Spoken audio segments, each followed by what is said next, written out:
வணக்கம். ஆகாஷ்வாணி புதுச்சேரி மாநில செய்திகள் வாசிப்பவர் நாராயணசாமி.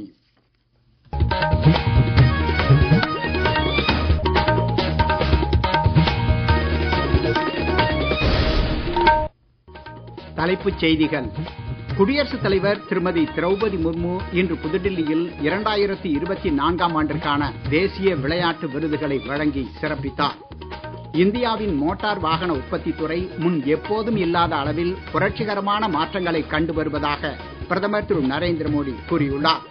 தமிழக முன்னாள் முதலமைச்சர் எம்ஜிஆர் பிறந்த நாளான இன்று புதுச்சேரியில் முதலமைச்சர் திரு ரங்கசாமி உள்ளிட்டோர் அரசு சார்பில் எம்ஜிஆர் சிலைக்கு மாலை அணிவித்து மரியாதை செலுத்தினர்.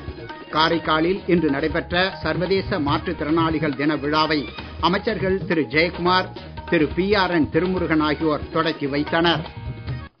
இனி விரிவான செய்திகள். குடியரசுத் தலைவர் திருமதி திரௌபதி முர்மு இன்று புதுடில்லி குடியரசுத் தலைவர் மாளிகையில் நடைபெற்ற விழாவில் 2024ஆம் ஆண்டிற்கான தேசிய விளையாட்டு விருதுகளை வழங்கி சிறப்பித்தனர்.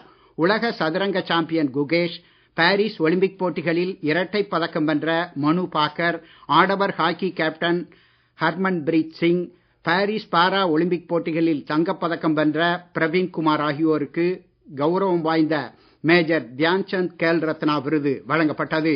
தடகள வீராங்கனைகள் அன்னு ராணி, ஜோதி எர்ராஜி, குத்துச்சண்டை வீராங்கனைகள் நீத்து, சவிதி, சதுரங்க வீராங்கனை வங்கிதா அகர்வால், ஹாக்கி வீரர்கள் அபிஷேக், சஞ்சய், பாரா வில்வித்தை வீரர் ராகேஷ் குமார், பாரா தடகள வீரர் சச்சின் கிலாரி உட்பட 32 பேர் அர்ஜுனா விருது பெற்றனர். முதுபெரும் தடகள வீரர் சுச்சா சிங், முதுபெரும் பாரா நீச்சல் வீரர் முரளிகாந்த் பேட்கர் ஆகியோருக்கு வாழ்நாள் சாதனைக்கான அர்ஜுனா விருது வழங்கப்பட்டது. வில்வித்தை பயிற்சியாளர் தீபாலி தேஷ்பாண்டே, ஹாக்கி பயிற்சியாளர் சந்தீப் சங்வான், பேட்மிண்டன் பயிற்சியாளர் முரளிதரன், கால்பந்து பயிற்சியாளர் அர்மாண்டோ கொலேகோ உள்ளிட்டவர்கள் துரோணாச்சாரியா விருது பெற்றனர். பல்கலைக்கழகங்களுக்கு இடையிலான கேலோ இந்தியா விளையாட்டுப் போட்டிகளில் சிறந்த முறையில் வெற்றி பெற்ற பல்கலைக்கழகத்திற்கான மௌலானா அபுல் கலாம் ஆசாத் சுழற் கோப்பை சண்டிகார் பல்கலைக்கழகத்திற்கு வழங்கப்பட்டது. இந்தியாவின் மோட்டார் வாகன உற்பத்தித் துறை மக்கள் ஊக்கத்தினால் உந்தப்பெற்று முன் எப்போதும் இல்லாத அளவில் புரட்சிகரமான மாற்றங்களை கண்டு வருவதாக பிரதமர் திரு நரேந்திர மோடி கூறியுள்ளார். நவீன போக்குவரத்து வசதிகள் குறித்து புதுடில்லி பாரத் மண்டபத்தில் ஏற்பாடு செய்யப்பட்டுள்ள பாரத் மொபைலிட்டி உலக கண்காட்சியை இன்று அவர் தொடக்கி வைத்து பேசினார். நாட்டின் மோட்டார் வாகன உற்பத்தித் துறை கடந்த ஆண்டு 12% வளர்ச்சி அடைந்திருப்பதாகவும் இந்தியாவில் தயாரிப்போம் திட்டத்தின் கீழ் மேற்கொள்ளப்படும் வலுவான முன்முயற்சிகள் மோட்டார் வாகன உற்பத்தித் துறையின் வளர்ச்சிக்கு ஆதரவாக அமைந்திருப்பதாகவும் அவர் தெரிவித்தார். பிரதமரின் உரை குறித்து மேலும் சில தகவல்கள்.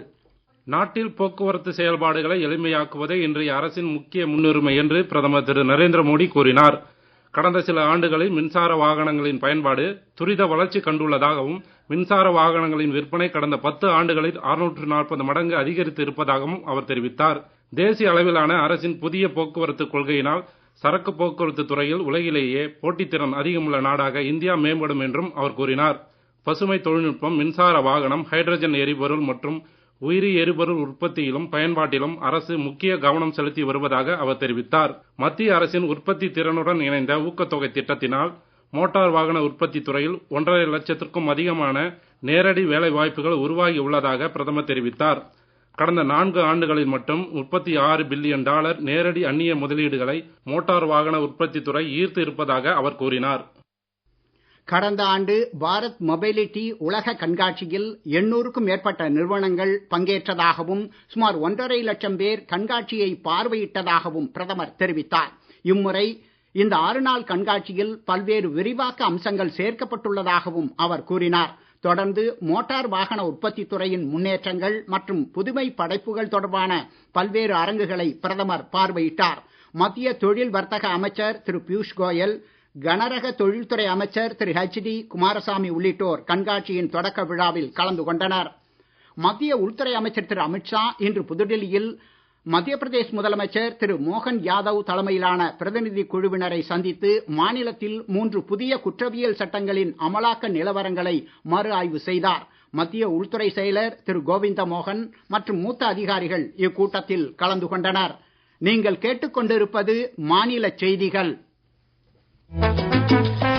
ஆகாஷ்வாணி செய்திகளை நேயர்கள் உடனுக்குடன் தெரிந்து கொள்ள எமது புதுச்சேரி மண்டல செய்திப் பிரிவின் சமூக ஊடகங்களான @AIRnews_புதுவை என்ற எக்ஸ் பக்கத்தையும், all India radio news Puducherry என்ற ஃபேஸ்புக் பக்கத்தையும், @RNU புதுச்சேரி என்ற யூடியூப் சேனலையும் அணுகலாம்.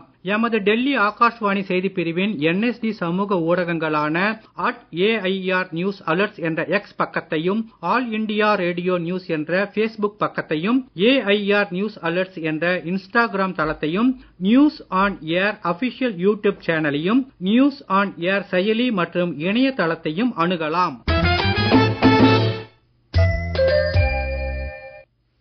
தமிழக முன்னாள் முதலமைச்சர் MG ராமச்சந்திரன் பிறந்த நாளான இன்று புதுச்சேரியில் புதிய பேருந்து நிலையம் எதிரே உள்ள MGR சிலைக்கு முதலமைச்சர் திரு ரங்கசாமி அரசு சார்பில் மாலை அணிவித்து மரியாதை செலுத்தினார்.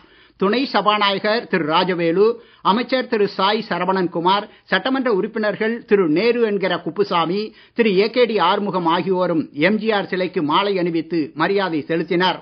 உப்பளத்தில் உள்ள அஇஅதிமுக தலைமையகத்தில் அக்கட்சியின் மாநில செயலர் திரு அன்பழகன் தலைமையில் MGR சிலைக்கு மாலை அணிவிக்கப்பட்டது. தொடர்ந்து 500க்கும் மேற்பட்ட அஇஅதிமுகவினர் ஊர்வலமாக வந்து பேருந்து நிலையம் எதிரே உள்ள MGR சிலைக்கும் மாலை அணிவித்து மரியாதை செலுத்தினர். காரைக்காலில் சமூக நலத்துறை சார்பில் இன்று நடைபெற்ற சர்வதேச மாற்றுத்திறனாளிகள் தின விழாவை சமூக நலத்துறை அமைச்சர் திரு ஜெயக்குமார், குடிமைப்பொருள் வழங்கல் துறை அமைச்சர் திரு PRN திருமுருகன் ஆகியோர் குத்துவிளக்கேற்றி தொடக்கி வைத்தனர். அமைச்சர் திரு ஜெயக்குமார் விழாவில் பேசுகையில், புதுச்சேரி மாநிலத்தில் ரேஷன் கடைகள் மூலம் தற்போது வழங்கப்படும் 10 கிலோ அரிசியை 20 கிலோவாக உயர்த்தி வழங்கவும், தீபாவளிக்கு கூடுதல் நிதியுதவி வழங்கவும் நடவடிக்கை எடுக்கப்படும் என்றார். முதியோர் ஓய்வூதியமாக மாதம் 4500 ரூபாய் வழங்கும் ஒரே மாநிலம் புதுச்சேரிதான் என்றும் அவர் கூறினார். முதலமைச்சரின் பெண் குழந்தைகள் பாதுகாப்பு திட்டத்தின் கீழ் வங்கிக் கணக்கில் 50,000 ரூபாய் வைப்பு நிதி பெற தேர்ந்தெடுக்கப்பட்ட 190 பயனாளிகளுக்கு அடையாள அட்டைகள் இவ்விழாவின் போது வழங்கப்பட்டன. சிறப்பான முறையில் செயல்பட்ட அங்கன்வாடி ஊழியர்களுக்கு நினைவு பரிசு வழங்கப்பட்டது. மாற்றுத்திறனாளிகளுக்கான விளையாட்டுப் போட்டிகளில் வெற்றி பெற்ற 300 பேருக்கும் பரிசுகள் வழங்கப்பட்டன. அலிம்கோ நிறுவனம் மூலம் 15 மாற்றுத்திறனாளிகளுக்கு 3 சக்கர வாகனம் மற்றும் தள்ளுவண்டி வழங்கப்பட்டது. விழாவில் மாவட்ட பேரிடர் ஆணைய துணை ஆட்சியர் திரு வெங்கடகிருஷ்ணன், சமூக நலத்துறை துணை இயக்குனர் திரு ராஜேந்திரன் உள்ளிட்டோர் கலந்து கொண்டனர். உத்தரப்பிரதேஷ் மாநிலம் பிரயாக்ராஜில் நடைபெற்று வரும் மகா கும்ப மேளாவில் போக்குவரத்து மற்றும் பாதுகாப்பு வசதிகளுக்கு அப்பாற்பட்டு மேம்பட்ட மருத்துவ வசதிகளையும் யாத்ரீகர்கள் மற்றும் பக்தர்களுக்கு வழங்க சிறப்பு ஏற்பாடுகள் செய்யப்பட்டுள்ளன. கும்பமேளா பகுதியில் உள்ள அணிவகுப்பு மைதானத்தில் 100 படுக்கைகள் கொண்ட மத்திய மருத்துவமனை பிரத்யேகமாக அமைக்கப்பட்டுள்ளது. இந்தியா மற்றும் வெளிநாடுகளில் இருந்து வரும் பக்தர்களுக்கு தொற்று நோய் சிகிச்சை அளிக்கவும் 2 தனி மருத்துவமனைகள் நிறுவப்பட்டுள்ளன. இது அல்லாது கும்பமேளா பிராந்தியத்தின் பல்வேறு பகுதிகளில் தலா 20 படுக்கைகள் கொண்ட 8 மருத்துவமனைகள் செயல்பட்டு வருவதாகவும், இந்த எல்லா மருத்துவமனைகளிலும் இலவசமாகவே சிகிச்சை அளிக்கப்படுவதாகவும் கும்பமேளா ஆணைய அதிகாரிகள் தெரிவித்துள்ளனர். பிரயாக்ராஜ் கும்பமேளாவில் பங்கேற்றுள்ள சென்னையைச் சேர்ந்த பக்தர்கள் சிலர் தங்களின் அனுபவங்கள் குறித்து எமது செய்தியாளர்களிடம் பேசுகையில் ஏற்பாடுகள் குறித்து மகிழ்ச்சி வெளியிட்டனர். இவர்கள் மேலும் கூறுகையில், பேர் சியாம்லா, சென்னையிலேருந்து வரேன். எங்க வீட்டுக்காரர் ஸ்ரீனிவாசன். கும்பமேளாக்காக வந்திருக்கோம். நாங்க ஒரு கும்பமேளா, புஷ்கரம் எல்லாத்துக்கும் அட்டென்ட் பண்ணுவோம். இந்த வாட்டியும் வந்து அட்டென்ட் பண்ணியிருக்கோம். ஏற்பாடுலாம் ரொம்ப நல்லா இருக்கு, ரொம்ப அருமையா இருக்கு. என் பேர் ஈஸ்வரன், சென்னை ஆவடியிலேருந்து வரோம். போன தடவை அடுத்த கும்பமேளாக்கு வந்தேன், 2வது தடவை புது கும்பமேளாக்கு வந்திருக்கேன். ரொம்ப பிரமாதமாக ஏற்பாடு பண்ணிருக்கேன். மற்றபடி அலப்பி தேவி சக்தி பீடத்தை பார்க்கலாம், வேணி மாதர் கோயில் பார்க்கலாம். ரொம்ப ஹாப்பியான ஒரு மூமெண்ட் இது. ரொம்ப அதாவது ஒரு எக்ஸைட்டிங் மூமெண்ட், கிடைக்காத ஒரு வாய்ப்பு கிடைச்சிருக்கு. மத்திய தகவல் மற்றும் ஒலிபரப்புத்துறை இணை அமைச்சர் டாக்டர் எல் முருகன் ஜார்க்கண்ட் மாநிலத்தின் மேற்கு சிங்பூம் மாவட்டத்தில் வளர்ச்சி ஆர்வம் அதிகம் உள்ள மாவட்டங்களுக்கான மத்திய திட்டத்தின் அமலாக்க நிலவரங்களை மறு ஆய்வு செய்தார். ஜார்க்கண்டில் 3 நாள் பயணம் மேற்கொண்டுள்ள அவர் இன்று ஜகநாத்பூர் ITI மற்றும் கரஞ்சியா மீன் வளர்ப்பு மையத்தையும் நேரில் சென்று பார்வையிட்டார். பிரதமர் திரு நரேந்திர மோடி தலைமையில் நாடு எல்லா துறைகளிலும் வளர்ச்சியடைந்து வருவதாகவும், வளர்ந்த இந்தியா என்னும் இலக்கை நோக்கி நாடு வேகமாக முன்னேறி வருவதாகவும் அவர் கூறினார். மீண்டும் தலைப்புச் செய்திகள். குடியரசுத் தலைவர் திருமதி திரௌபதி முர்மு இன்று புதுடில்லியில் 2024ஆம் ஆண்டிற்கான தேசிய விளையாட்டு விருதுகளை வழங்கி சிறப்பித்தார்.